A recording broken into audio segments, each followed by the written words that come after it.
Nand Kishore, we haven't started live streaming. Please remove this. Who is there? Sir. Nand Kishore, once I let you know, then you can start live streaming. I'm getting notification that this is being live streamed. ये sir वो जो चालू ही है, No, no, so don't start live streaming right now. सिर्फ holding जा रहा है sir. Okay, okay, so it hasn't start नहीं हुआ है ना? नहीं नहीं नहीं। Okay, okay. जब मैं go ahead दूंगा, then you can start with. Okay. Okay sir. हाँ मेरे को भी गलती हो गई।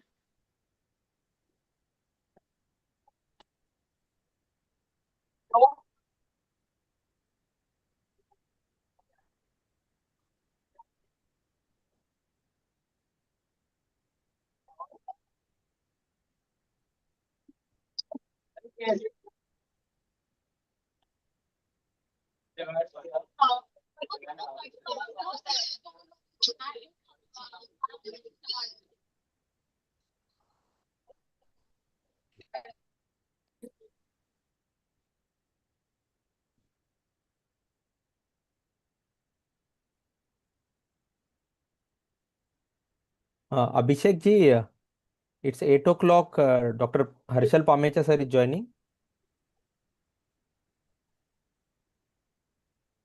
Yes, sir. He is joining in a few seconds. Okay, okay. Because we need to start. Yes, he's done. Okay, okay. We'll wait for 1 minute.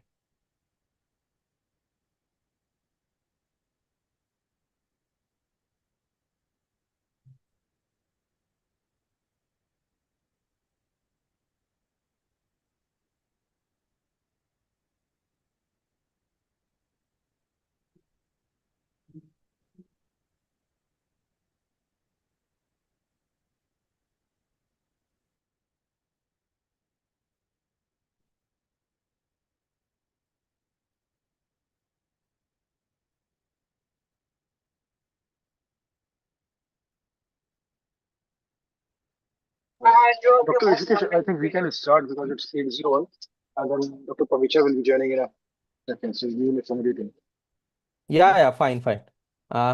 Dr. Vinit sir, should we start? I'll start with your Yeah, permission, we can start. yes, why not? Okay, sir. I hope my screen is visible. Yes. Okay. Nand Kishore, we can go live. Just Yes, give me sir, heads just up. 30 seconds. Okay.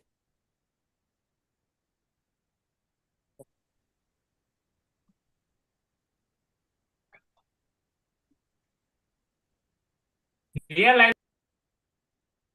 Honorable dignitaries, esteemed faculty, and dear delegates, a very good evening to one and all.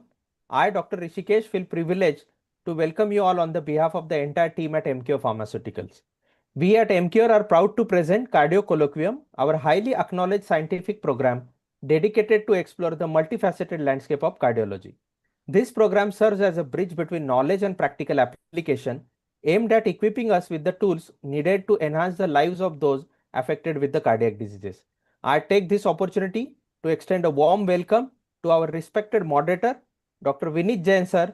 Sir is Director of Cardiology at Medipulse Hospital and Vyas Medicity Hospital, Jodhpur. Formerly Professor of Cardiology at Dr. SN Medical College, Jodhpur.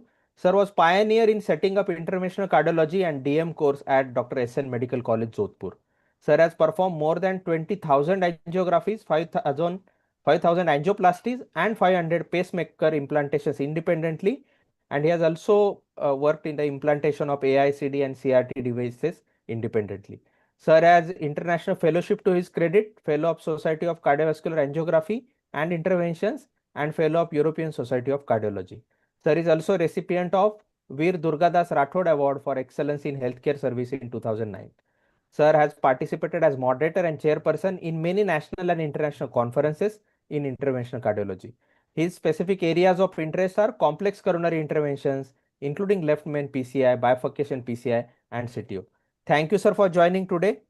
It is an honor for me to introduce our expert panelists for today. We'll have Dr. Harshal Pamecha, sir, who is consultant interventional cardiologist at Pamecha Heart Clinic, Ujjain. We have Dr. Sahil Sarin, sir, consultant interventional cardiologist at NHS Hospital Jalandhar. We have Dr. Ravninder Singh Kuka sir, consultant interventional cardiologist at SPS Hospital Ludhiana. And finally, I would like to extend a special welcome to all the delegates who have joined today's program. It is an honor to have such an esteemed audience and renowned experts among us.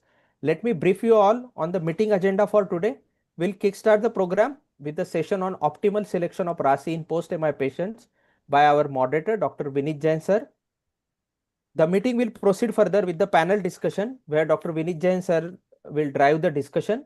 I request audience to put their questions in the comment box so that we would take up those questions in the end. Now I would like to invite Dr. Vinit Jain sir to deliver keynote session for today. Over to you, sir.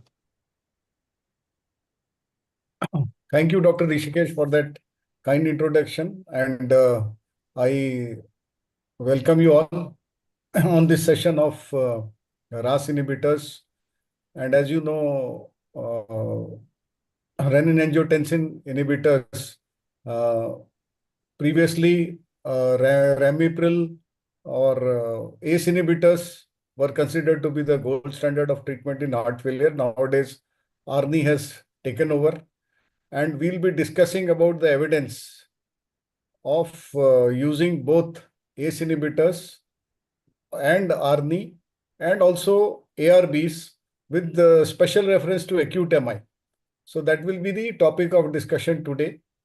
So to start with, let me share my slides.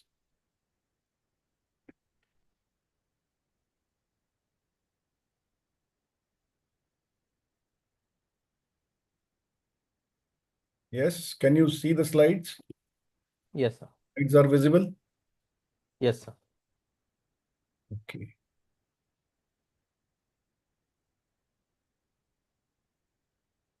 So I think in between also we can take the questions from the panelists.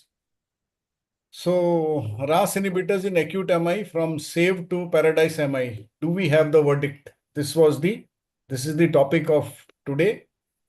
So if you see, we'll take an overview of evidence for ACE inhibitors, ARBs, ARNI, and what do the current guidelines suggest.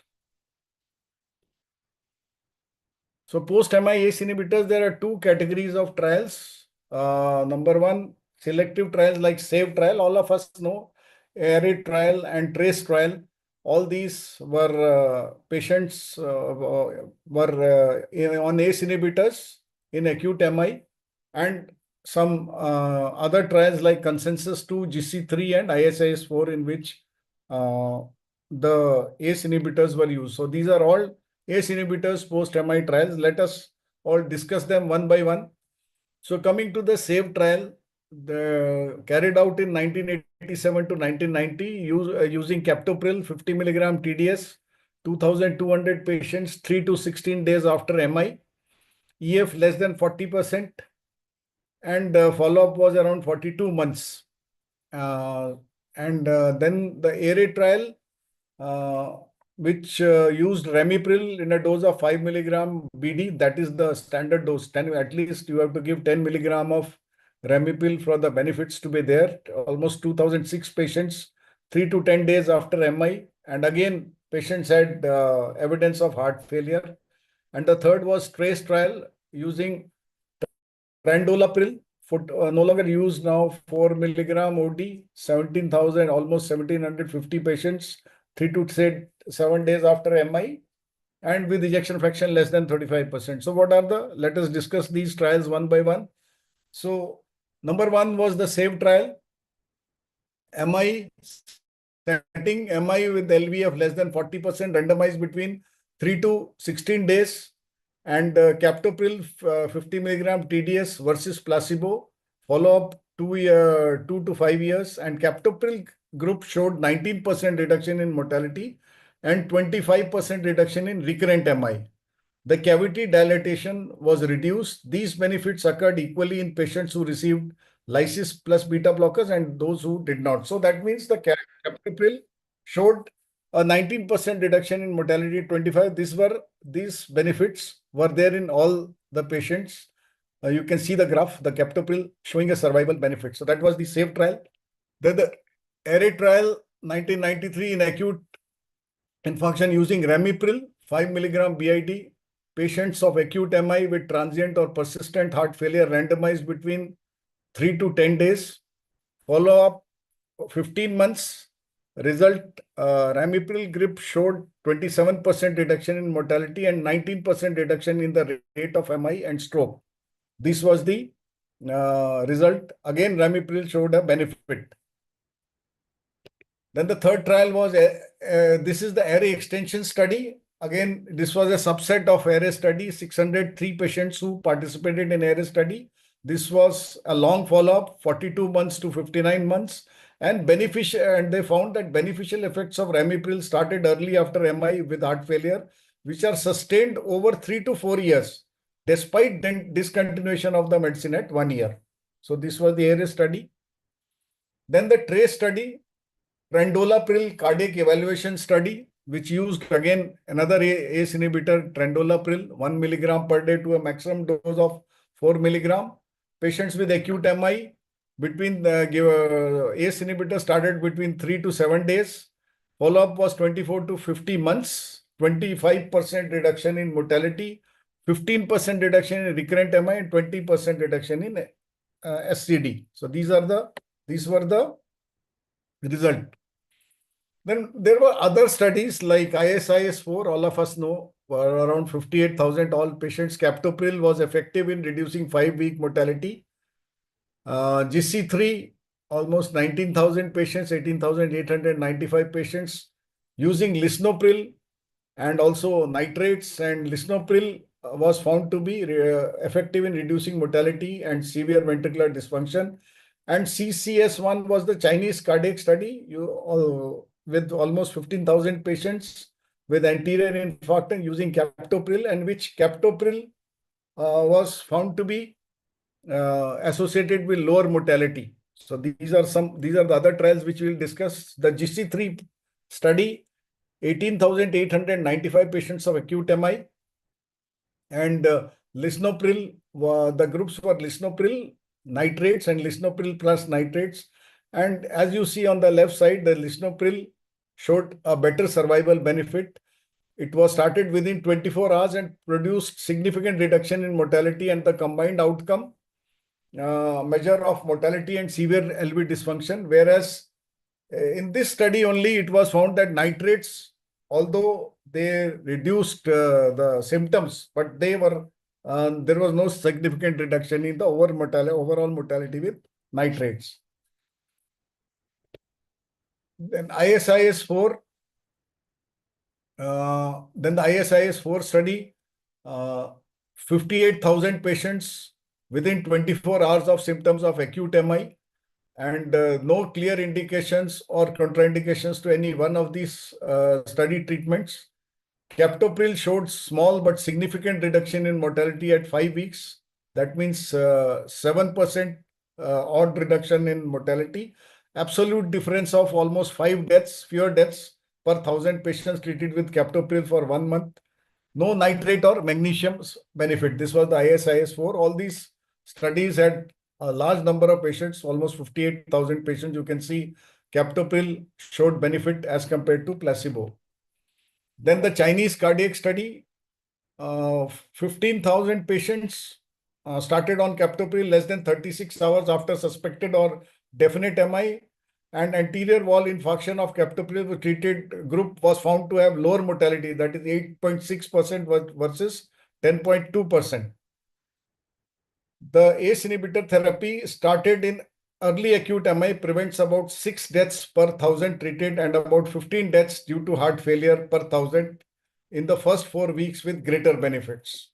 So you can see all these trials showed benefits of starting ACE inhibitor, especially early during the therapy.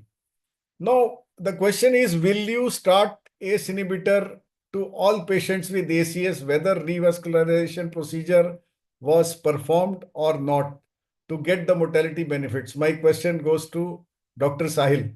Has he joined? Yes. Yes, sir, he's there. Good evening, sir. Good evening, So I'd like to discuss this. Will you start an ACE inhibitor in all patients with ACS, whether revascularization procedure was performed or not, to get the mortality benefits? Absolutely, sir. Provided the patient is a high risk ACS with ejection fraction less than 40%. Yes, most of the time. Although you see, even if you see the literature, they say class 2A indications for all patients of MI.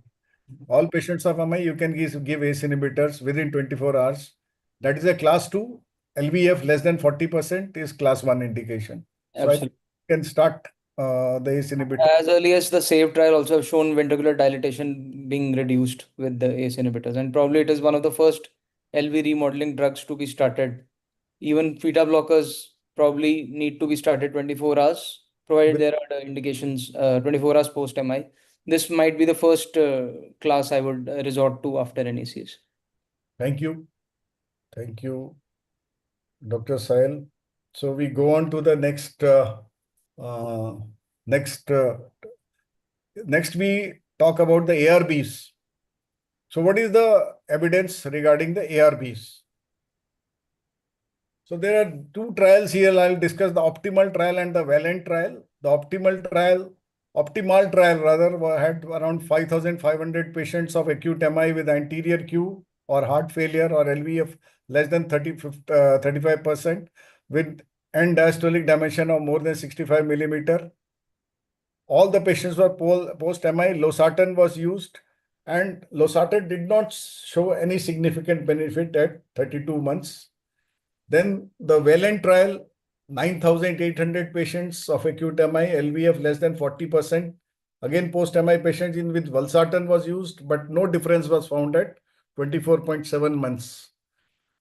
In the optimal trial with losartan, there was a non-significant difference in the total mortality. It was captopril was also one of the drugs, but there was a non-significant difference in total mortality in favor of captopril, and losartan was not found to be beneficial.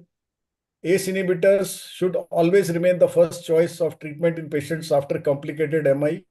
So that was even today, this guideline holds that if you have to choose between ACE inhibitors and ARBs, it is the ACE inhibitors which are the first drugs to be which have to be given. Then the Valiant trial, valsartan in acute MI. Valsartan in this trial, there were three groups. That was the captopril, valsartan, and valsartan plus captopril. And the results were that mortality from any cause and cause-specific mortality was similar in three groups. The rate of secondary endpoint of death from cardiovascular causes, recurrent MI, or hospitalization from heart failure was similar in all the three groups. Valsartan did not show much benefit. So if you have a patient of ACE inhibitor, ARB, who was receiving ARB for hypertension, and he has an MI, would you switch the patient to an ACE inhibitor given the evidence? This question is directed towards Dr. Harshal. Kindly, would you like to give your opinion on this?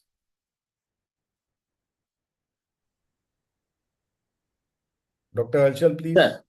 Sir, yes. Good evening to all.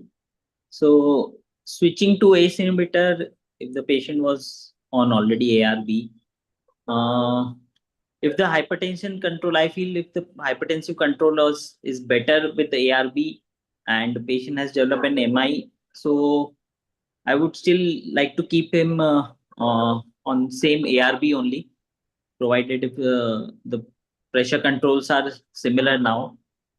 And what's your opinion, sir, on this? Sir, actually, that's what I was saying. See, the answer is if you have to think about giving an ACE inhibitor or ARB, it is always the ACE inhibitor which is the first choice, because bradykinin, which is one of the byproducts of ACE inhibitor, has a beneficial effect as regards as the cardiovascular events are concerned, and that is the same thing which causes the cough. It is the same chemical which causes the cough, but it has got the beneficial effect. And most of the trials have shown that if you give ACE inhibitor, the ACE inhibitor after MI, the ACE inhibitor has better effects, as we discussed previously also, than the ARB. Yeah. But the only problem is that ACE inhibitor, there is a problem of cough, and it is quite common. Although in the literature, if you ask me, the literature says only 2% or 10% or 8%, but I think in my own practice, it is not less than 30 to 40% incidence of cough. And sometimes it is so troubling that you have to stop the drug. So that is one of the problems with ACE inhibitor. Otherwise, my first choice will always be ACE inhibitor rather than an ARB for patients who have acute MI. The question is that if he has MI and if he is receiving ARBs, then it is technically, yes, you can say that many times, you don't switch over because he's already controlled. He's receiving the drug and he's already comfortable with the drug. That is one of the arguments you can say that, yes, I'll continue with this. But evidence-wise, ACE inhibitor will be better. So that is my comment on that. I don't think we don't have time. If we have time, we can discuss this later on also. So meanwhile, I switch over to the next slide. So the third is regarding ARNI. Now, what evidence? ARNI, is a new, the newer drug in heart failure, not the newer drug. It has been there for around 8 years now, but it has taken over from other drugs, and the beneficial effects of ARNI are well known. In clinical practice also, it has shown a very promising result. So here we'll be discussing what is the evidence of ARNI.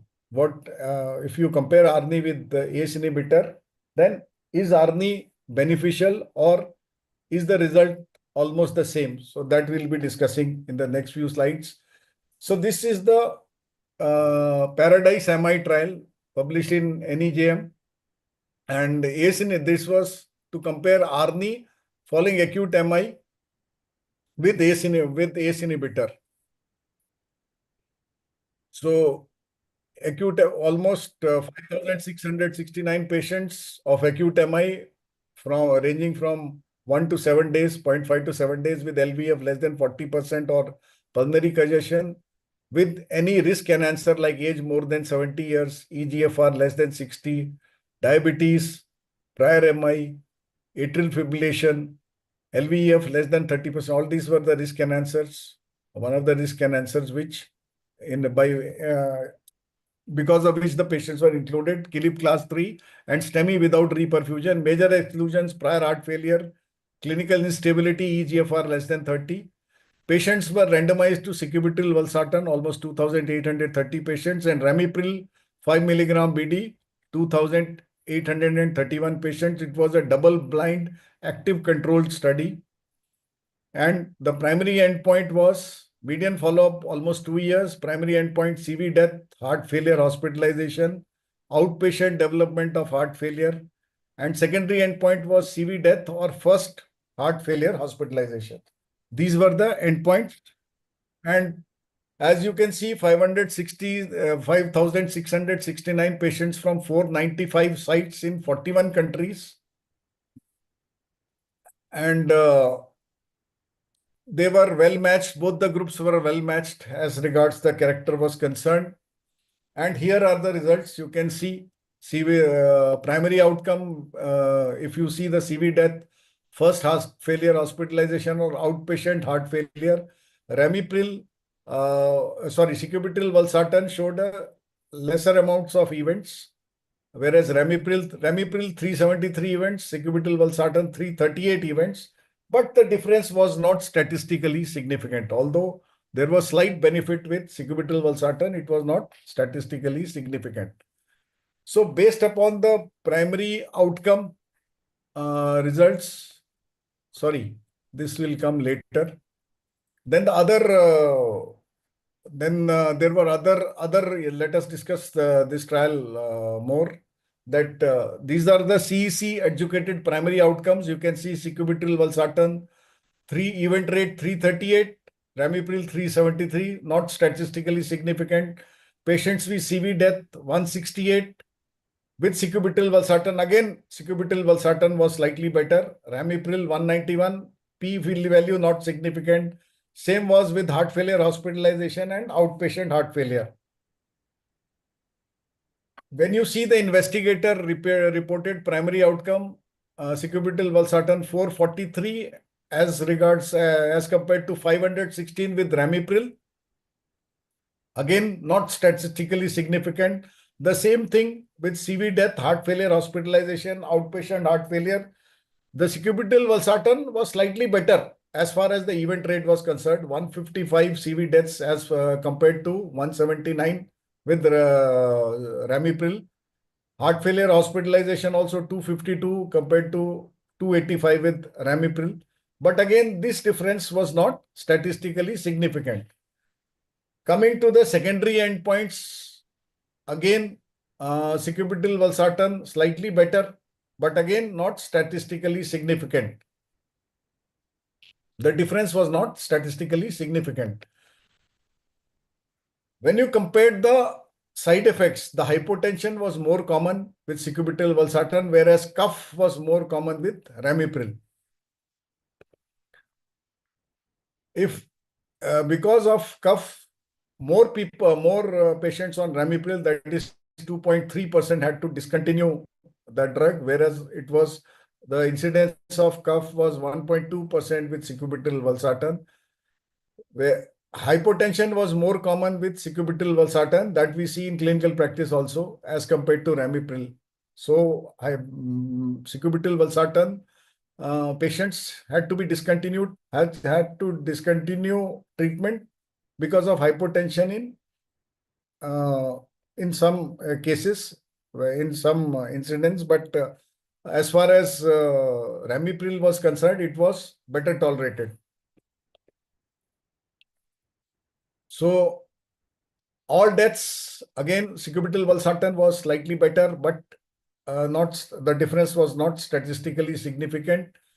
So summarizing, sacubitril/valsartan did not result in a significantly lower rate of CV death, heart failure hospitalization, or outpatient heart failure requiring treatment. Pre-specified observations of reductions in both the investigator reports of primary composite as well as total educated events supported incremental clinical benefits of sacubitril/valsartan. As we discussed, that it was slightly better, but that the difference was not statistically significant. So, clinically speaking or evidence-wise, sacubitril/valsartan did not fare better than ramipril. And the safety and tolerability of sacubitril/valsartan in this acute MI population was compared to that of an ACE inhibitor. So these were the observations that Paradise MI makes. Paradise Arni did not suppress ACE inhibitor after acute MI, and the advantage of Arni over ACE inhibitor in acute MI was questionable. So why do you think Arni could not show statistically significant reduction in the primary MI in Paradise MI trial? So Dr. Harshal, or sorry, Dr. Ravinder, I think I have missed out Dr. Ravinder. Dr. Ravinder, can we have your opinion on this? Good evening, sir. Good evening. So, Arni, I think because it's too early that it was started in an acute MI setting, I think as the trends show that as the patients, it was a high subgroup, high risk STEMI patients. So as we will follow up these patients, or if the larger size sample would be there, so I think it will show statistically significant, difference in the mortality advantage. And apart from cost, I think Arni has shown that it is a non-inferior trial to it has shown its non-inferiority to the ACE inhibitors at least, and the superiority we could not establish with this trial. But I think if we will follow these patients for a longer duration and if we will have more patients, I think we'll have statistically significant benefit, because these are the patients with EF less than 30%, whether they were revascularized or not. In future, these are the patients who are going to become, CHF patients. So if Arni has got superiority over an ACE inhibitor in CHF population, then I think this trial also, when conducted for a longer duration, ARNI will have a superior effect as compared to an ACE inhibitor. I think that, Can I add something, sir, on that? yes, yes. So Welcome. I agree with what Dr. Kuka says, but we have to keep in mind that AIRE with Ramipril showed a massive benefit, 27% and 19% in all-cause mortality and recurrent MIs. So ACE inhibitors themselves are very beneficial. To be superior over on top of that, statistically significant, is a very tough job to do, even for a drug like ARNI. So because the benefit of ACE inhibitors per se is so large, that was also one of the reasons that ARNI could not show, was comparable obviously, and had definitely lesser events, but the power was not statistically significant. That is one of the most commonly cited reasons for the failure of Paradise. Another point is that in a population of heart failure, there is lot of unmet need. There is still lot of mortality reduction that is there to be achieved. Whereas in STEMI, with primary PCI, no doubt with the higher risk in a subgroup, still the mortality in KILIP class 2 is also not more than 5-7% with primary PCI and latest treatments available. So a molecule like ACE inhibitor, which, as Dr. Sahil has already pointed, which has already reduced the mortality was to a significant point, reducing that further mortality, getting a mortality advantage in those 4-5% is a lot more difficult. I think, Dr. Ravinder, your comments in the beginning, I agree with them, because it is, see, if you see the paradigm trial, it was basically comparison of enalapril over with ARNI, and it showed a definite benefit in heart failure only. It showed a definite benefit over of around 20% reduction in mortality and almost 30% reduction in hospitalization. All these was with comparison to ARNI. And I think in my clinical practice over a period of years, there is a definite evidence that ARNI is better. You see patients, I don't know, I follow up my patients myself. Many times I do the echoes myself. And the benefit which you see with ARNI, I have not seen with ACE inhibitors till date. It is not, so I think over a period of time, maybe yes, again, this is too early to say only by one trial that yes, the benefit is not there over a period, because all these trials had patients who had ejection fraction less than 40%. And you see the remodeling, many times you follow Yes, up sir. a patient of ARNI and taking up ARNI, and you actually see that the ejection fraction has increased. I have seen ejection Yes, fraction sir. of ejection fraction for around 25% going up to 50%.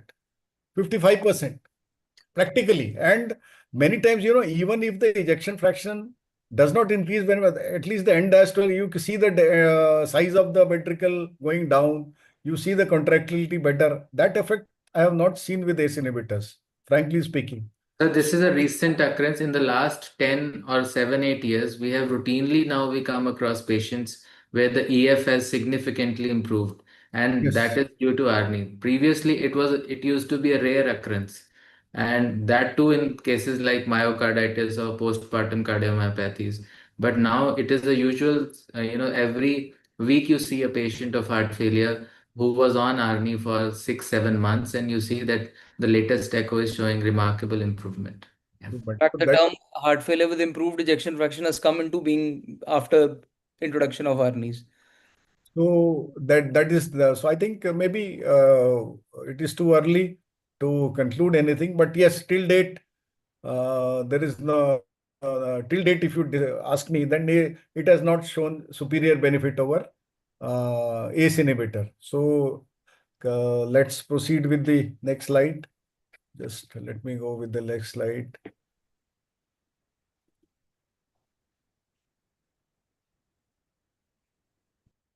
So what do the current guidelines suggest? Let us see. Just 1 minute. I would like to add, sir, one point here.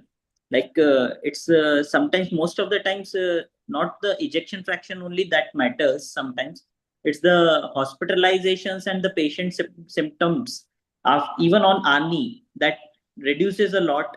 even Yes. the ejection fraction, sometimes the subendocardial scarring develops so much on the echo that patient doesn't improve the ejection fraction. Like the quantitative analysis doesn't improve on echo, but the repeated hospitalizations due to heart failure and the symptoms of the patients drastically improve. Yes, I agree with that.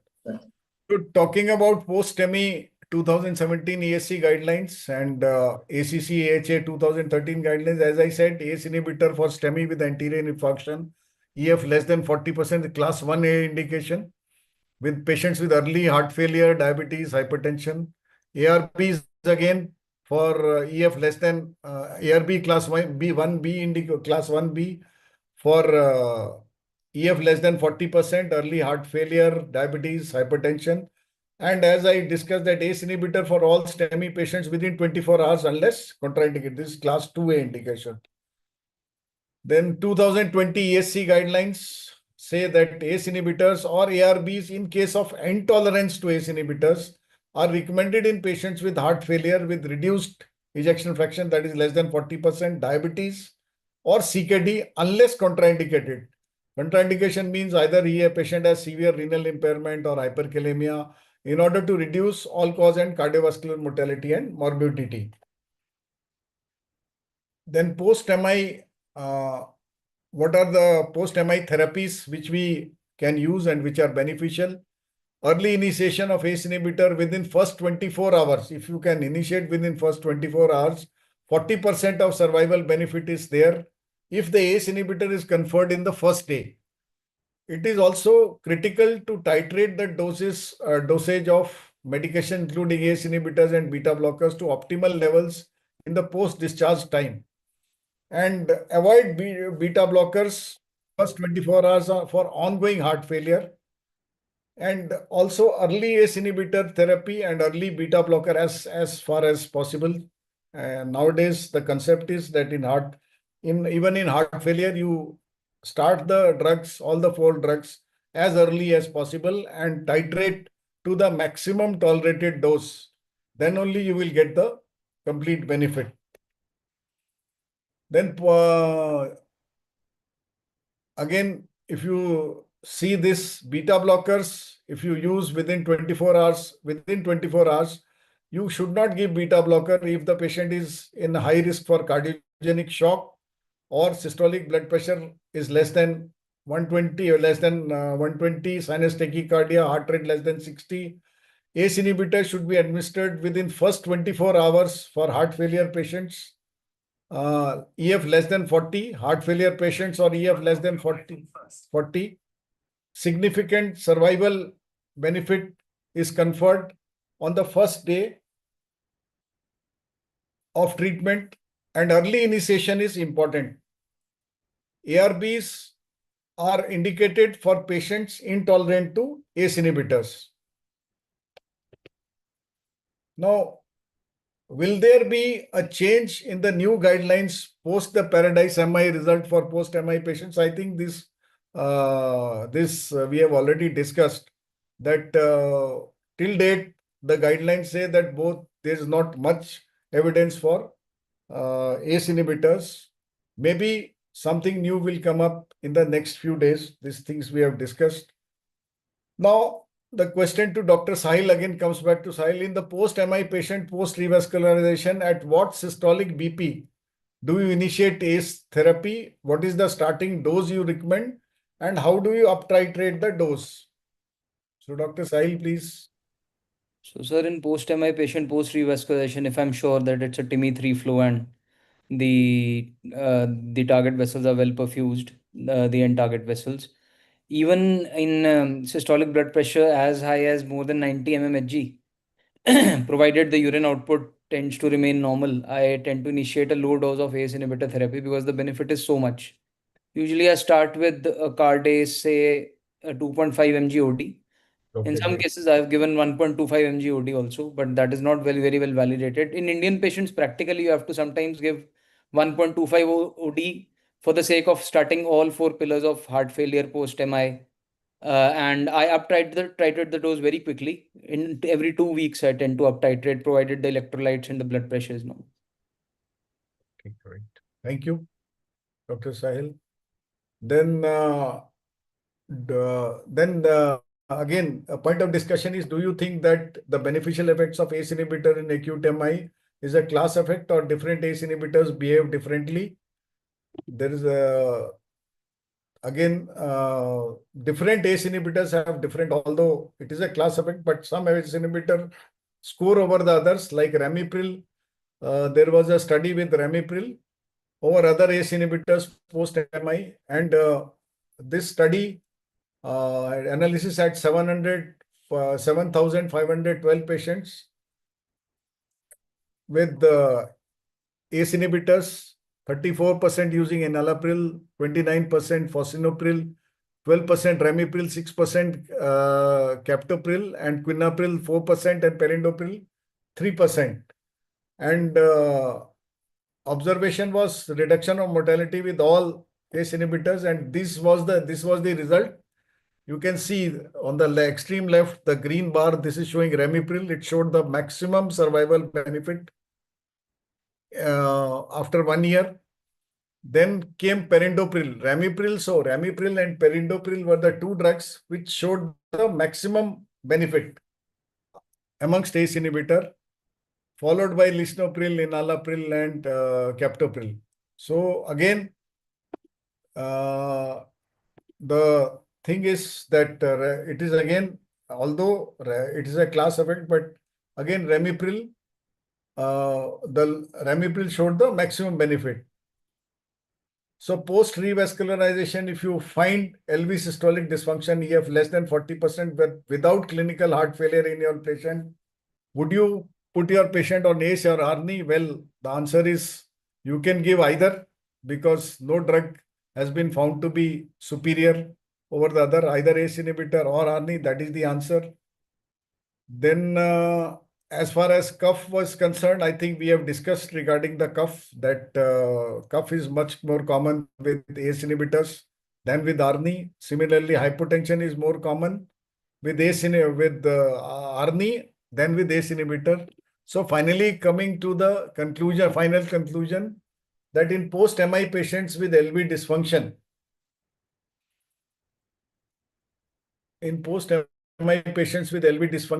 it is basically ACE inhibitors have consistently shown reduction in CV death,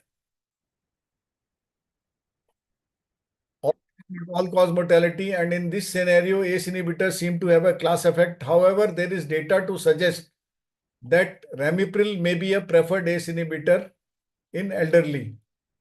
In the Paradise MI trial, it was the first trial and only trial to show that sacubitril/valsartan did not outperform ramipril in acute MI, and ramipril 10 milligram per day is the dose which offers maximum benefits, like in Array and Paradise MI, which use 5 BD, and hence the maximum benefits were noted. Thank you very much for your kind attention. So there are a Yes. couple of questions in the chat box.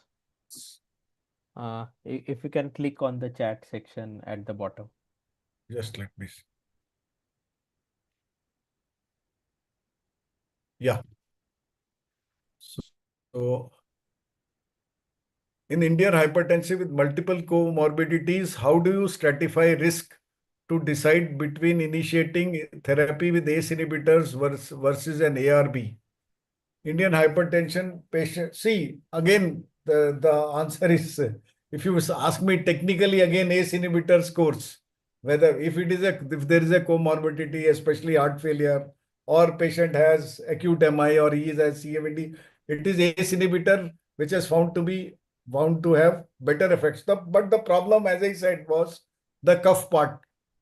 The literature does not discuss about this, and the incidence which is given in the literature is very less, 2 to 8%. But let me tell you, in practical, when you do it practically, you have to be very careful when you give ACE inhibitors. I have seen patients who come with chronic cough, who have shown to 4 physicians, having bad cough for 6 months, 8 months, not being diagnosed because nobody took the history properly.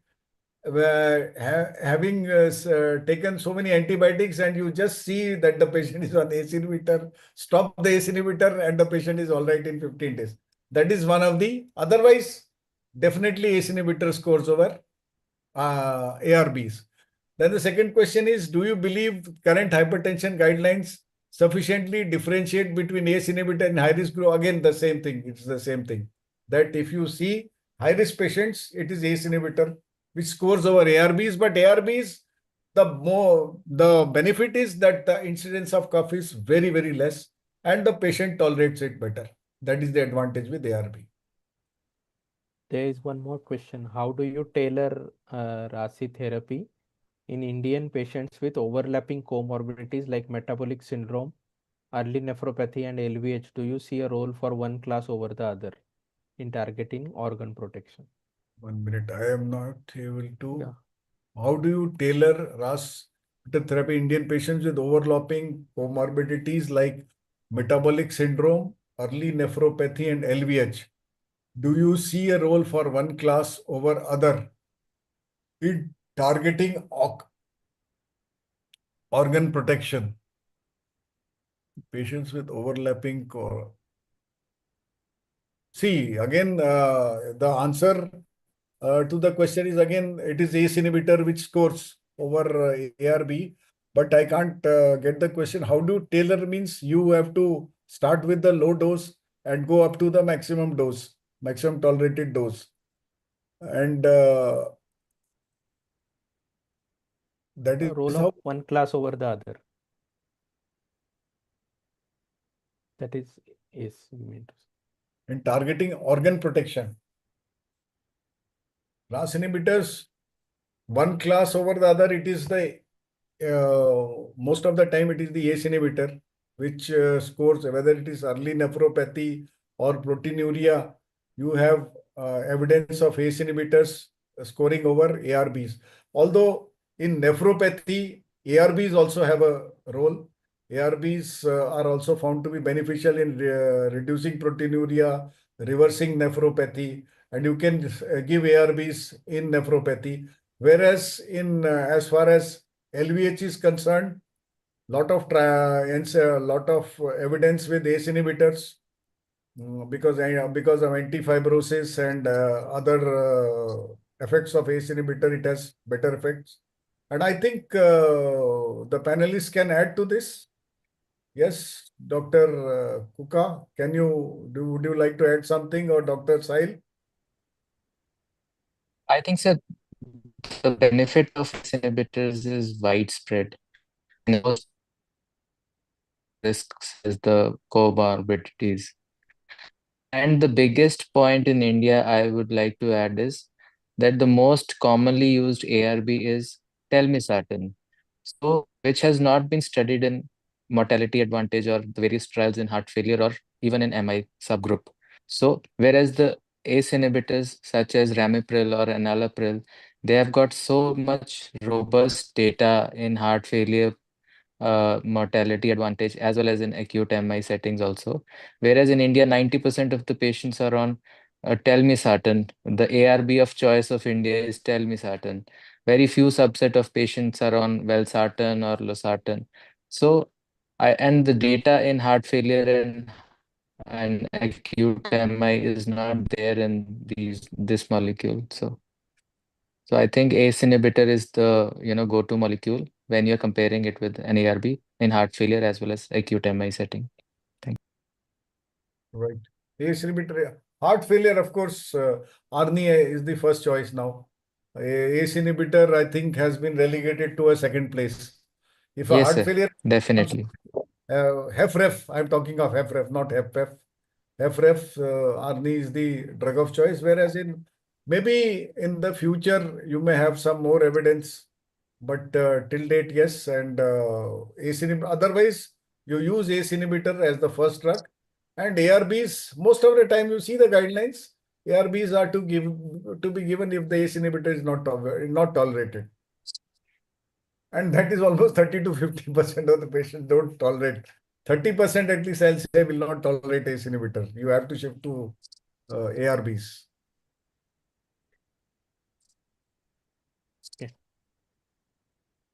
So I just request you to give concluding remarks, then I'll go for vote of thanks.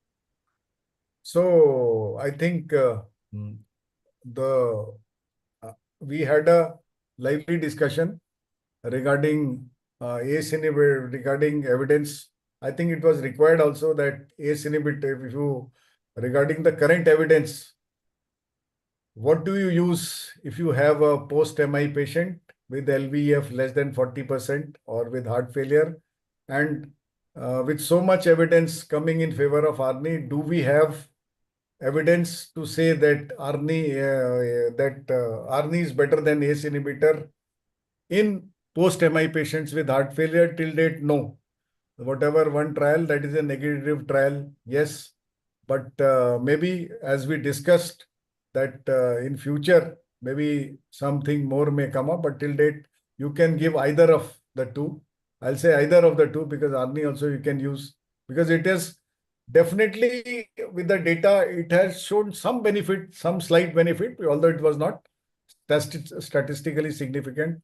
And it was, I think, the comments from the panelists were very useful, and it was a learning session. And I think everyone will benefit from that. And thanks to MCure and thanks to the panelists for taking out time for this meeting. And I felt that I feel that this will benefit everyone. Thank you very much. Thank you, sir. Thank you. So we are nearly at the finish line, but before we conclude, let's express our gratitude to all those who made this scientific program possible. I would like to express my sincere gratitude to our esteemed moderator, Dr. Vinit Jain sir, for delivering the excellent session and driving the interesting panel discussion. I would also like to thank our expert panelists, Dr. Harshal Pamecha sir, Dr. Sahil Sarin sir, and Dr. Ravninder Singh Kuka sir for sharing their knowledge and expertise with us today. I would also like to thank our esteemed audience for their time, continued love, and support for this Cardio Colloquium program. On behalf of MCure, I extend my heartfelt thanks to everyone from sales, marketing, and medical team at MCure who have contributed to this program's success. Thank you all once again for attending and encouraging us. Good night and good time ahead. Thank you. Good night, all of you. Thank you. Thank you, sir. Thank you, everyone. Thank you, sir. So can we switch it off? Yes, sir. Okay. You can click on leave button at the right bottom. Thank you. Okay. Thank you, sir. Good night. Thank you very much, sir. Thank you, sir. Thank you. Thank you.